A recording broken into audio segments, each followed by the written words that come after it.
at multiple nuclei model. Nobody really is making land use models anymore.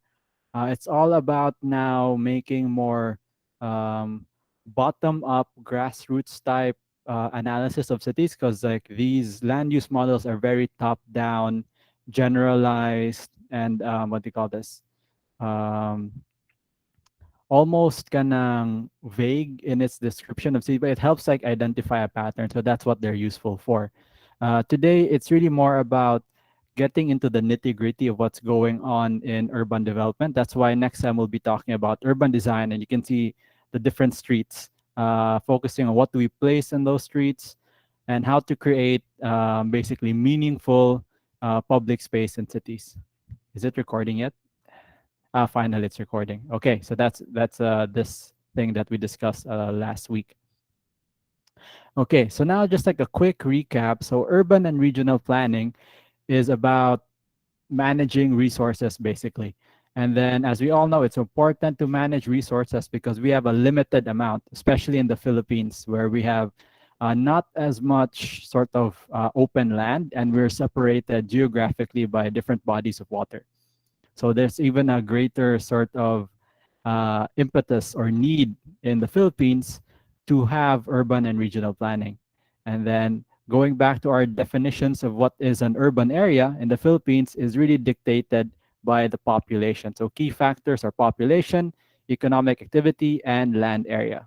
So just review this in the previous module.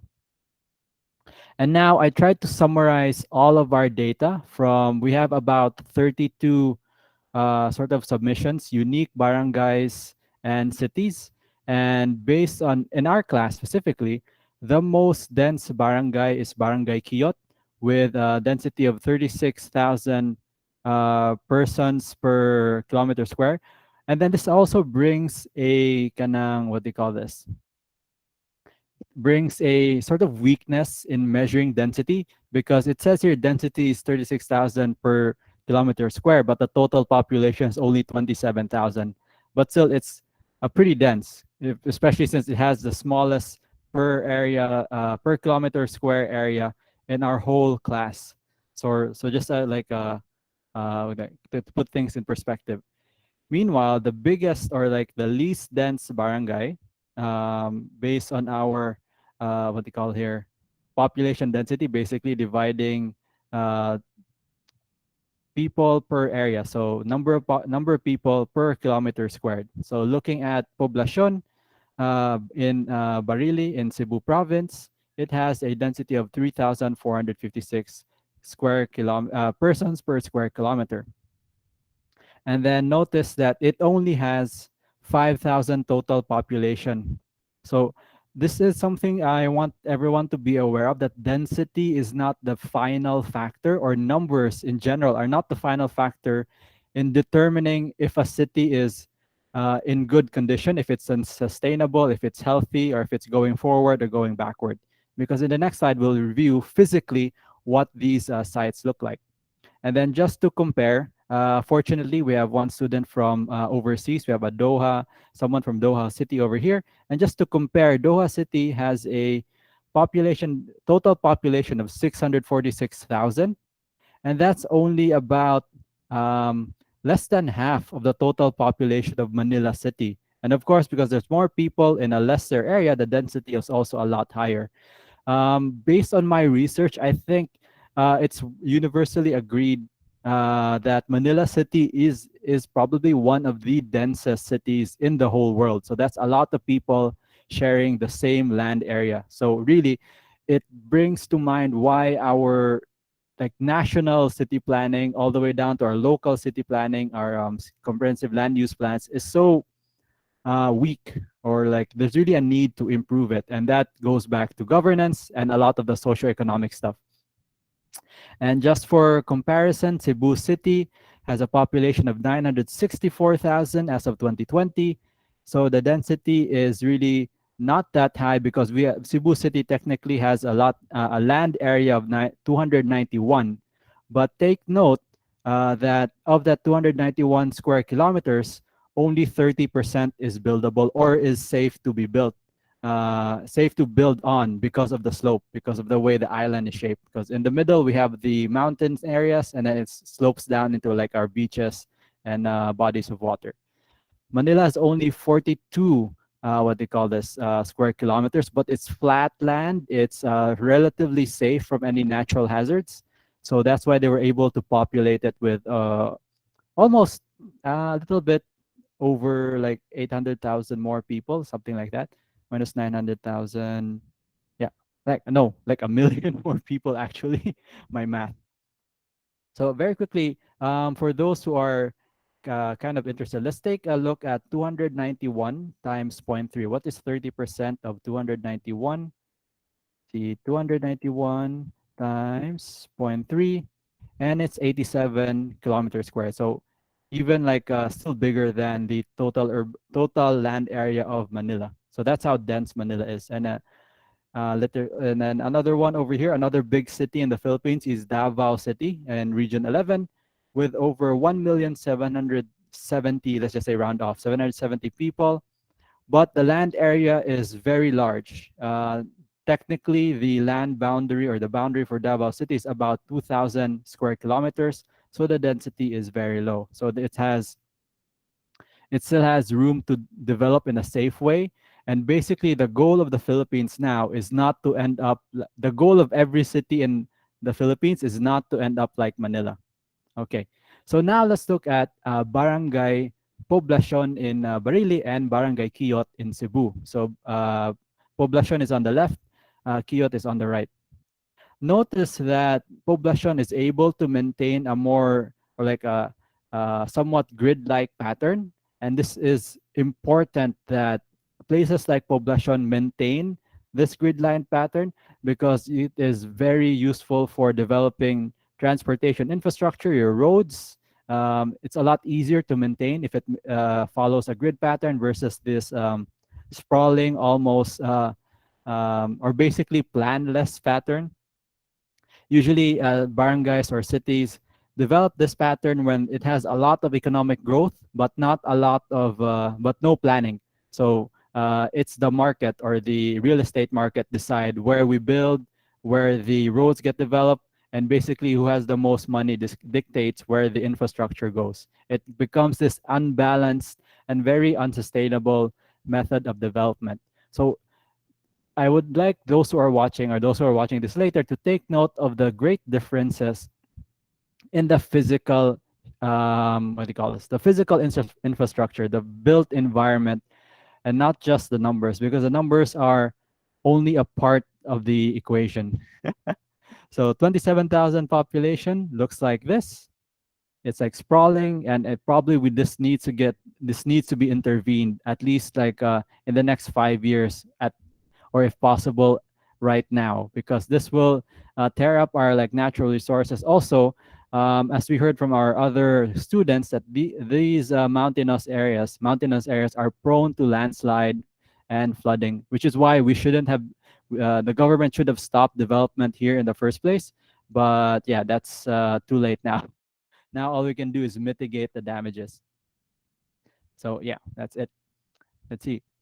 So looking at population data, so it becomes more clear the strengths and weaknesses of each of these different barangays.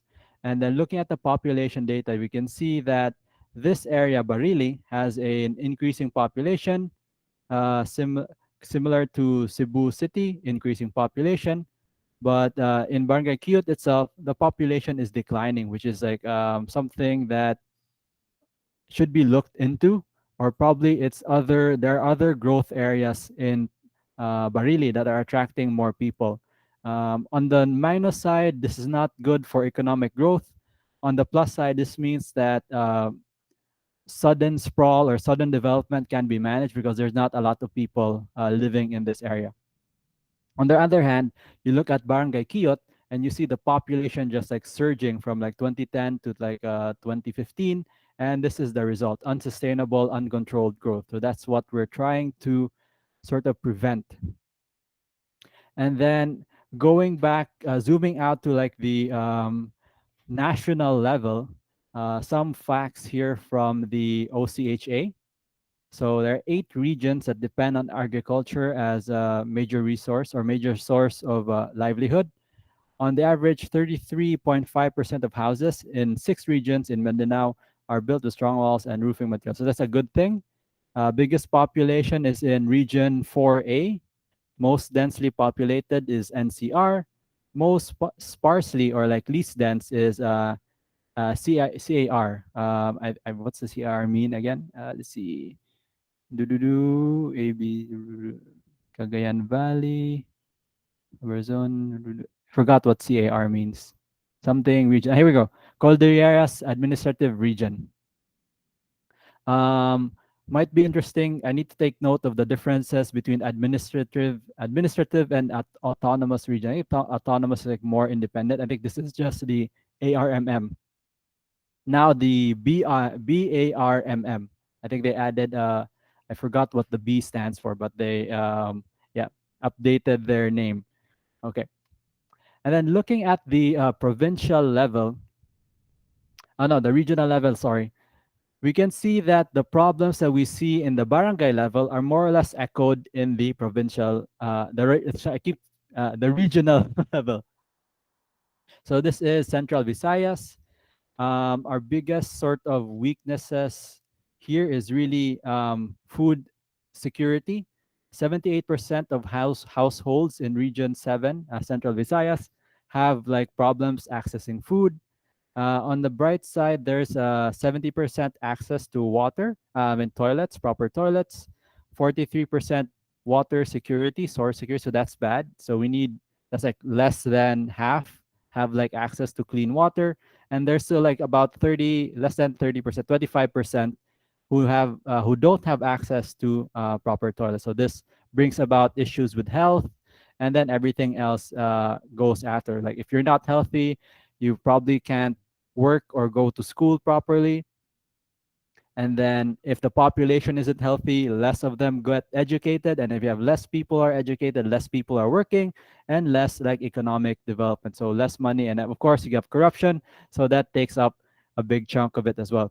So looking at shelter, pretty much stable. This graph basically shows that on the if you're in the if the number on the upper left is high, most of the population has good stable housing. It says here 52%, so about half, which is still not good because there's still another half of the, let's see, 6 million people. So 3 million people in the Central Visayas region don't have good housing, or like not like a very good or very sturdy, stable housing. Compared to the NCR, which has a population of 12.8 million.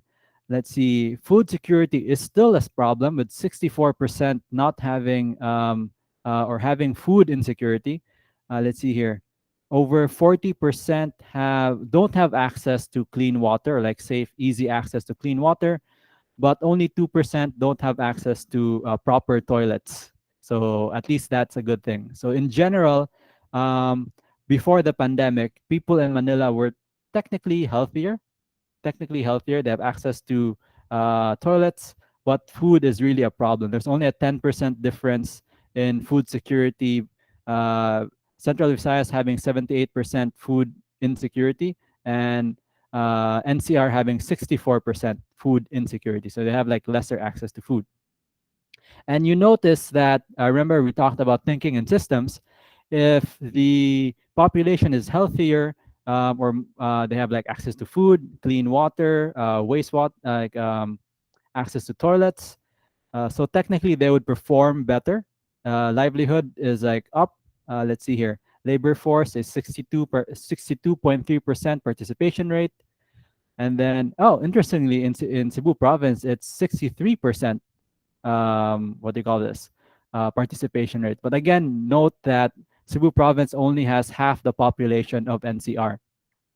Education rate is higher at 94% compared to Cebu region, Cebu Central Visayas region at 87%, and the number of people who have like very good housing is about 54%.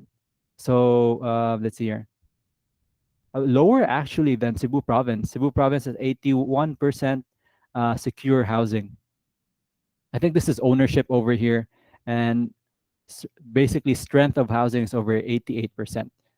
And then I'll also highlight Davao. So these are the three major urban areas in the Philippines, as far as I know, as of the writing of this report. So we have Davao at 4.89 million, just a bit lesser than the Central Visayas region. Let's see here, education 82% compared to Central Visayas at 87%. Food insecurity is 72%, meaning more people don't have a secure food source. Let's see here. Compared to Cebu, it's 78%, and compared to NCR, it's 64%. Labor force participation rate is at 63%, which is pretty close to NCR and Central Visayas. Let's see here. Secure housing at housing tenure, sorry, meaning they own their house, 76%, while the stability of their houses, only like 42% have strong roof and strong walls. So 42 in Davao region. In NCR, it's around like 80%, strong walls, strong roofs. In Central Visayas, 52%, strong walls, strong roof. So really, you can tell that NCR is the most developed because it has the um, not really, it didn't really solve food insecurity, but has the least food insecurity relatively in the Philippines. More people have access to toilets. People are generally healthier. Labor force is more or less near the national average, and education is above the national average. And shelter sort of structure, strong walls, strong roof is probably the highest in the whole country, with housing tenure of only like 54%. So more people are renting, I think, that 31% over here, compared to Cebu province, only 7%, and Davao province. I keep calling Central Visayas Cebu province. It's always Cebu. In Davao province, it's 7.8%. So more. What this means is usually when people buy a house or own the house outright, it's usually single detached dwellings, or like what do you call this? Semi attached. So townhouses and single detached housing. Rent usually apartments. So you can see that just with these numbers, it's very easy to sort of deduce that most of the population in NCR, they're living in apartments or very small sort of dwellings that are like stuck close together. Okay, so with that sort of overview, we have an idea of how urban development sort of develops. We have the um, concentric, sectoral, multiple nuclei patterns, but who decides or who kanang dictates urban development? It's really the national government. Although I don't have a name for the agency for it, I think there's some kind of there should be like a national spatial planning organization. All I could find was the people in charge of economic development plans, and that's NEDA. And then over here we have the people in charge of the investment programs. That's which is also NEDA. But what are the goals on the national scale? Again, food security, as we could see, NCR, Davao, and Cebu, Central Visayas have problems in food security. Environmental stability and ecological integrity. Technically, this means like just sustainable development. Rational urban development, making sure that our land use patterns make sense. Spatial integration, equitable access to physical and natural resources. Private public partnership, people empowerment, recognitions of rights of indigenous people, and then supposedly market orientation. So I have the file here. Let me make that up. So this is it. So I think most of us don't really feel the problem with food security because we're all attending online classes. We have like we come from fairly sufficient kanang financially stable household because we can like enter the the university. It's very important to note that not there's a lot of people who don't even have access to food. So, not really to guilt trip you guys, but that's just a reality in the Philippines. Environmental integrity. So, this is a good goal, not so much about enforcing it. So, this is really the problem with the Philippines. We're very good at identifying goals. The problem now is like enforcing those goals or like getting them done. Rational urban development, so sustainability, sustainable growth. This is like environmental friendly development, spatial integration, linking consumption and production areas to achieve physical and economic integration through appropriate infrastructure systems. So this basically improving roads, access in the city, equitable access to physical natural resources. That means everyone should have access to food, sort of connecting that over here. So not just food, but like basically opportunities as well, and to sort of do that, to help, supposedly to help these problems, we need more private public sector partnership. But then it's very easy for um, big business to just tell the government or like overpower government or like public benefits, because all they're interested in is their bottom line, and because corruption, etc., etc. That's also another problem. So people empowerment, this is more of a social issue. So how do we like establish or give people what they call this, a voice, give them a say in the development. And it's really through engagement, public engagement, but sadly, it's not really happening in the Philippines. That's why we need to start here in the classroom. So I'm really like going through over and over again your what do you call this? Your submissions for the land use or like urban issues, because I'm trying to find the patterns, and hopefully this will not only empower me but empower you guys to like recognize what's wrong in your local community and like speak up about it. So we're not trying to what they call this, go against the government, but like we're trying to help it along. It's really the goal. What I think we as the more fortunate ones who have like good housing, good stable food source, and stable income. This is really like our responsibility also as future architects. And then finally, market orientation, which they very cleverly put in the last item, but I feel like this is the number one item. So that's at the national level. So I didn't get time to like look at the to put into slides the regional level. So we have here, I'm trying to dig through national level like physical frameworks, but this is the only one. Um, Meaning we probably have not updated our physical framework plan since the 2000s. So hopefully, I think this is from NEDA. I think NEDA also publishes this physical framework plan, National Philippine Physical Framework Plan. Physical. Yeah, the first thing comes out. Oh, it's all NEDA. NEDA is the one publishing this, but they're working with the different sectors to get this done.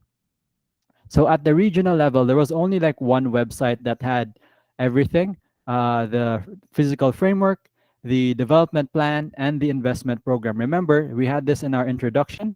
Let me go back to our modules over here. That's basically the hierarchy or the what do you call this? How urban and regional planning get done. It's really through these different levels of documents, policies, and in general, they call them plans. So we have the physical framework, the economic development, and the investment program. So they are separated into four levels: national, regional, provincial, and then local. So let's just take a quick look if this is for region 2. Yeah, region 2. Let's see what's inside their physical framework plan. Again, this is like from 2000 to 2020, 2030. So let's see here. Let's see if it aligns with the national goals. So let's go here quickly. Let's see. Physical characteristics, basis of the plan, regional economy, blah, blah, blah. General objectives, page 2. So definitions. Yeah. So it really looks like a thesis. So this is why thesis writing is important, because this is like, I know not a lot of you will be working in government, but yeah, we need more people in like more competent. This is being recorded, more people in government. So let's see here. Assessment of preference. Where are the objectives? Organization part. General objectives. Oh, this is just for the regional framework policy in general. Affect a rational distribution of the regional population, facilitate access by the regional population to basic services, guide public and private investments to ensure optimum and sustained use of natural and man-made resources, safeguard and protect integrity of physical environments. I'll just skip to the conclusion over here. Let's see, what page is this? Let's see. Table contents. The way table of contents is very important. What is the spatial goals, objectives, and policies? So 131. So something like this. So let's see if it outlines. This is region 2, by the way, just to show you the map. Map's over there. This is more on the northeastern tip of Luzon. So they identified an urban limit. So production land use, protection land use. So this is where the people should be living or developing, and this should be like protected, hopefully. So let's look at their goals over here. Basic elements, broad land use development zones, development areas, production land use. The goal, optimize the sustainable use and management of resources towards a greater agricultural, agri-industrial productivity. So their target here, based on the land, the jobs, the opportunities, more focused on agricultural and industrial activities. So less commercial. So industrial, technically, like you're thinking about warehouses, plants, probably producing, based on my knowledge, like the biggest export right now in the Philippines is like computer parts, like small chips. So that's probably what the industrial side is. The agricultural side, like food production, like rice. I think rice is the only one I know. Maybe other fruits and vegetables. And then objectives to sustainably manage the development and utilization of the region's resources, tap and judiciously utilize and develop land and water resources of the region, strengthen capacity of R&D, research and development, and extension services management for countryside to prioritize ecotourism sites for development. So strategies: economic integration with the rest of northern Luzon through the North Luzon Growth Area Initiative. So that's another policy. Protection of prime agricultural lands from conversion into non-agricultural uses. So this is something that's sort of been happening with Cebu. So if I go through here, man, I should have prepared this earlier. I just really ran out of time. I should have some photos here, AR3133. Let's see. So I have a photo here of Cebu from the 1940s. Media photos. Hopefully it's here. Come on, come on. Do. Okay, that's all of it. Amen. Cebu 1940s. Cebu 1940s. Images. 1940s map. Ariel. Okay, this one will do. So Cebu back in the 1940s is a really small image. Do. You can see, I'll just leave it at this. A lot of agricultural land. Guadalupe used to be a lot of agricultural land until it got developed into the residential area it is today. And then, as far as I know, I think most of the food production in Cebu, or the food in Cebu, like rice, local rice, is imported from other regions and also other countries. So that's a challenge that we're trying to solve. And then another issue, another problem for Cebu is the land in Cebu isn't really good for producing a lot of like agricultural resources. There's very few pockets of like what's the word for it? Good farmland in Cebu province, which is probably why they wanted to convert it to commercials, but commercial areas, I mean. But I didn't know. I don't know what Guadalupe was producing before the big development, um, the big economic boom and development of the 70s. So that's a challenge there. Okay. And then let's take a look at the development, what do you call this? The regional development plan. So typically this would handle more of the socio-economic side. of like development. So let's take a look. Oh wow, there's also one for the national level. Let's see. Development plan. Development plan. Philippines.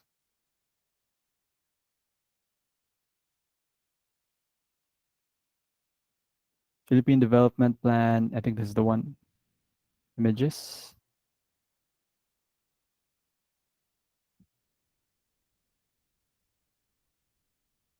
Do do.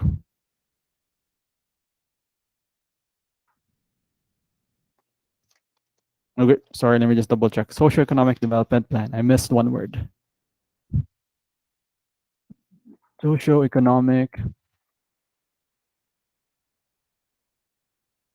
Do that. Okay, I think this is the one. This is the latest version. There was a previous version done in like 2015. The Philippine Development Plan. It's not the latest version. Here we go. Updated. It's just called. It's the same year, 2017 to 2022, but there's an updated version published, I think, earlier this year. So let's see. Pre-publication file over here. So in terms of socioeconomic development, the goals are. Nice here. Let's see. Basically three themes that they highlighted: building a high trust society, transforming towards equity and resiliency, and increasing growth potential. So they sound like very lofty goals. It includes topics like ensuring responsive, people centered technology, technology enabled, and clean governance. I think that's a very big goal, probably one of the most ambitious goals in the Philippines. So hopefully we can figure out our governance. Let's see, pursuing swift, fair, and humane administration of justice, and promoting Philippine culture and values towards bayanihan. Under equity and resiliency, they have expanding economic opportunities in agriculture, forestry, and fisheries, and ensuring food security. Again, in line with the national framework, physical framework plan, is identifying that food security is really a big problem in the Philippines.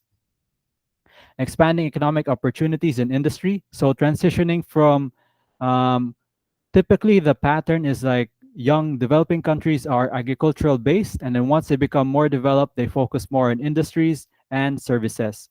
There's like the Philippines is unique such that our industry sector isn't very strong.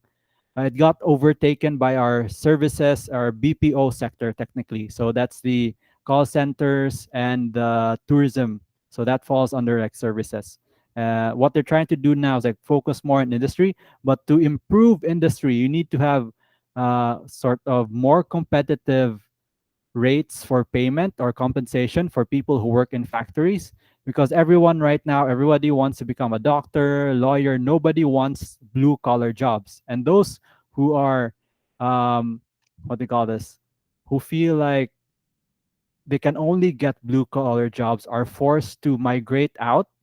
And this is celebrated in the Philippines, which is actually a very like weird thing, because this is not good for the Philippines in the long run. We're already feeling the effects. This started happening, I think, in the early 90s, and maybe even up until, I think this really started happening 1970s for me lang, based on my experience, although it could have been happening earlier. It's really the corruption that hit governance. Bad governance is really one of the biggest socioeconomic issues in the Philippines, which forces blue collar workers to migrate, and sometimes they stay there permanently. And then there's this thing where we're lacking skilled labor, and so we're kind of like forced to lean upon services, when if we want to sort of on the national level become more sustainable, we need to create our own industry. And before that, we need to provide or fix our food problem.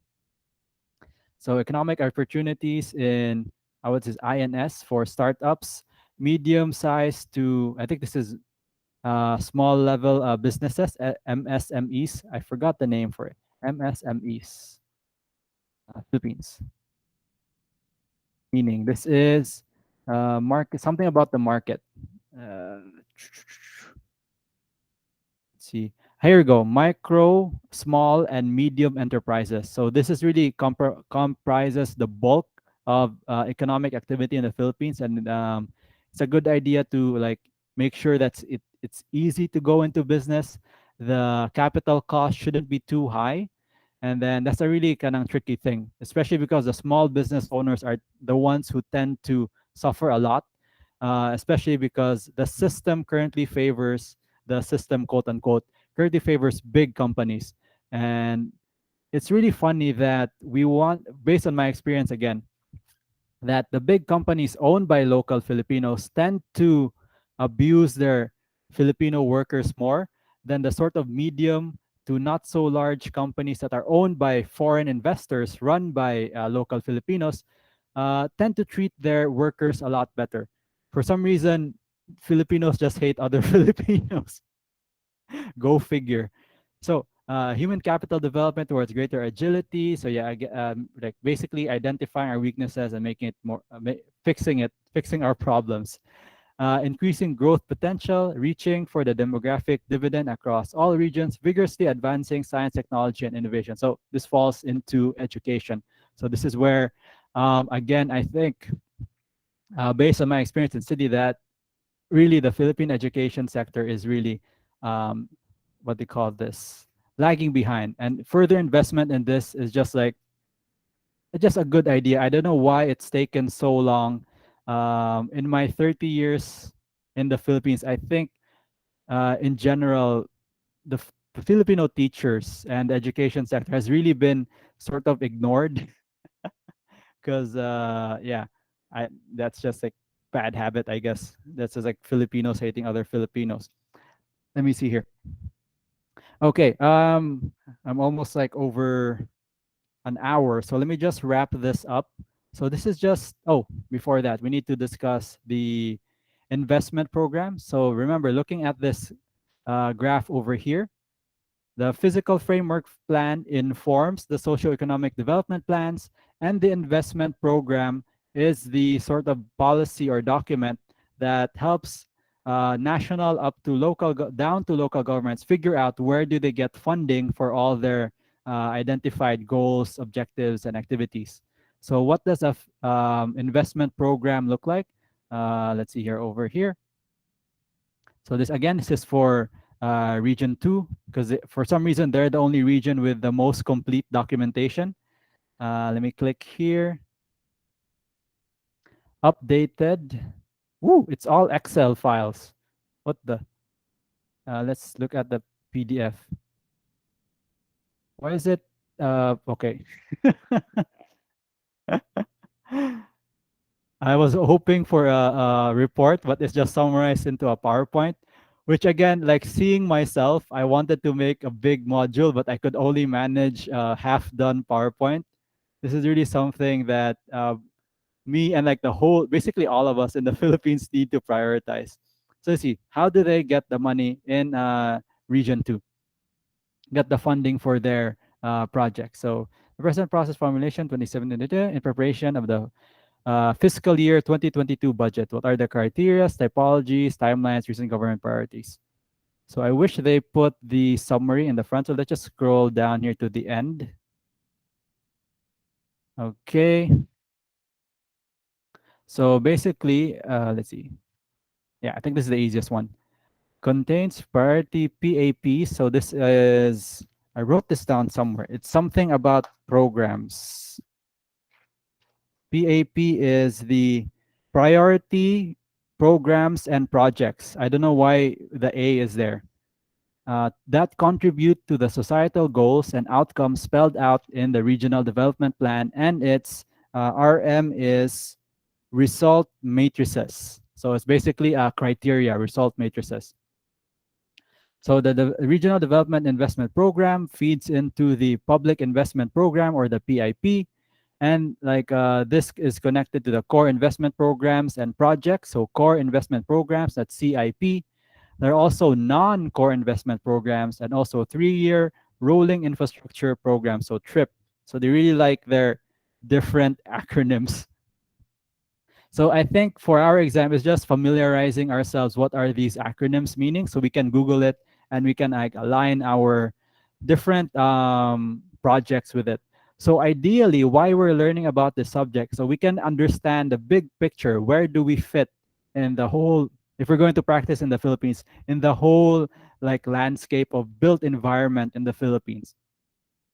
So the PAPs propose big ticket PAPs that serve as pipeline for the ICC.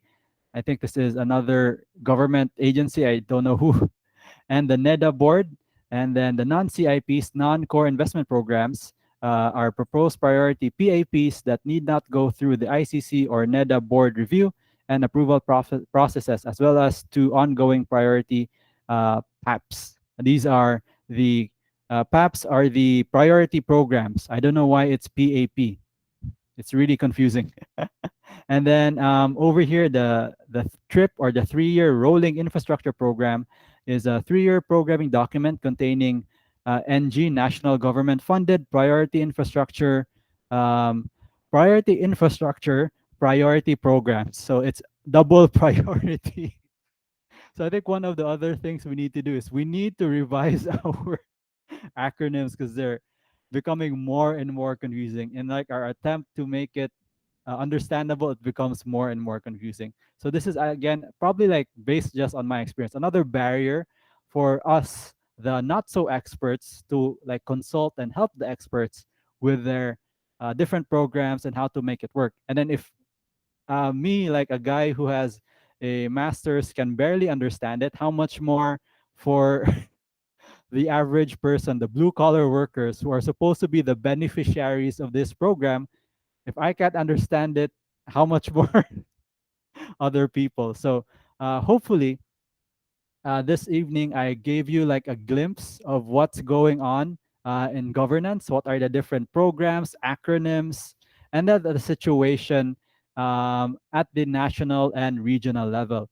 And then it all comes back down to places like Barangay Poblacion and Barangay Akiyot, that the idea is we can take those principles, those goals, objectives, and contextualize them so that it applies to our, whether you live in a low population area like Barangay Poblacion or a sprawling high population area like Barangay Kiyot. So the goals are still the same, sustainability. And then the problem is for me, after going through those programs or just lightly breezing through it, the regional and national level development plans are designed to be vague because national level cannot dictate what goes on at the local level. It really has to come from the people living in that area.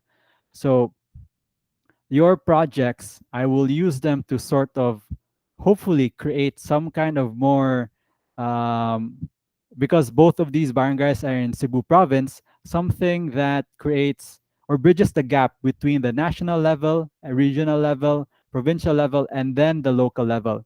And then another thing that's highlighted by my mentors, the teachers who taught me, former Dean Espinas, both of them, is that when you get here to the local municipal level, it's a big gap. So between provinces, and then you have to align all the provinces. There is no what they call this, what they call a metro level or metropolitan level. Like for example, in Metro Cebu, we have, I'll just bring up that map. Metro Cebu is a combination of Cebu, Lapu-Lapu, and Mandaue, and as well as I think 7 other municipalities. I think there should be a map here. So this is it. So from crap, what is that area? I think I'll just look at Metro Cebu road map. We saw this last time if you're under me. Videos. This one. This was initiated in 2012. And let me just skip this ad. They're kind of, local governments are kind of left to their own, which is not good, but at the same time, it gives opportunities for kanang flexibility and policy making. So we have 7 cities, that's Cebu, Danao, Mandaue, Lapu-Lapu, Talisay, Naga, Karkar, and 6 municipalities, Compostela, Liloan, Consolacion, Cordova, Mingnalilia, San Fernando. And the reason why they're coming together is because they don't have the resources individually to fix their problem. So it makes sense that the largest populations, the urban areas with the largest populations come together and help each other out, because it's really such a big problem that without coordination from different LGUs or local government units, that it's really impossible. And in Manila, there's the NCR. And then in Davao, I think they also have their own like Metro Davao sort of group. And then again, looking at it at the quote unquote metro level, you see the same problems here. The slopes that are higher than 80%, which cause landslides if development is not managed well or regulated. So ideally, we're supposed to build only in the slopes that are less than 15%. So somewhere around here, you see this red line. That's basically our urban limit. And then over here, another sort of issue is that because there's already development going on in the higher areas, the plain or like the low level areas are prone to flood. So as we saw a few weeks ago, almost every barangay in Cebu province has problems with flooding. So you can see blue, it's all over from like north. This is like, I forgot what is that, Danao, all the way down to, let's see, San Fernando, and I think that's Karkar. It's here. And yeah, I really need to brush up on my Cebu geography. So that's Karkar down there. So I think that's all for tonight. Hopefully, you'll rewatch this later. I didn't have a quiz really because I'll probably do that on Wednesday. So key points in summary. Key points to remember are the different organizations that are in charge of creating these the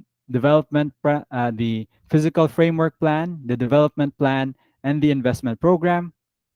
And then something also important to highlight is that density is not the end of like what do you call this, urban analysis. Just looking at the numbers is not enough. Areas, population, we really need to look at the physical form, because you can see that there's a lot of potential in Poblacion despite its low population, whereas Barangay Kiyot is in danger of becoming basically overrunning the natural resources and destroying this area in a very unsustainable form of development. Okay, so basically just look at Google Maps and you'll see the differences of the problems and then the different opportunities that could be gained from the physical structure of whatever urban area, barangay, city you live in. Okay, and then I think we'll take some figures here. Notice I will highlight the nutrition, the access to water, labor participation, education, and shelter. And health, I think that's pretty much what they call this. I wouldn't put it a priority as much because people will be healthy if they have access to food and water. Okay, so on Wednesday, we'll be discussing the new sort of land use patterns, or what you call this, prescribed or encourage land use development patterns that are no longer the multiple nuclei model, sector model, etc. Now it's something called smart growth, which was highlighted by one of your classmates a few weeks ago, and also transit-oriented development. So this will be the end of our discussion on urban and regional planning. And then the next week, we'll be talking about site selection and basically taking everything we know about development patterns, physical, social, and economic systems in cities to identify the best location for, let's say, either an office building or a school. So this will like sort of relate to your fifth year thesis, where you have to identify a building type to solve a problem. The problems are listed here. If you're going to build in the Philippines, your main targets would probably be a building that can help solve food security, a building that can help solve water supply, a building that can provide new opportunities. So that will be an office building, and education, that's a school, health, that's a hospital, and shelter, basically you need to design a building that is resistant to natural disasters, because the Philippines is also very prone to earthquakes, typhoons, and all those other seasonal things. So now everything is like coming together.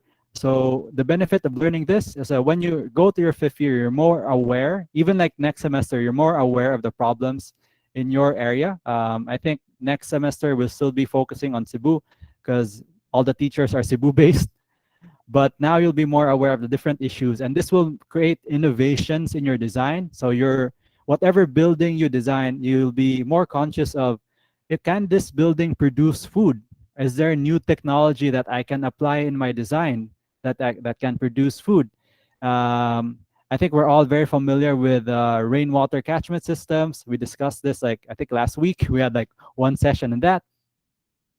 And then if the building is well designed, more people will use it, and basically people become like either healthier or smarter because of your building.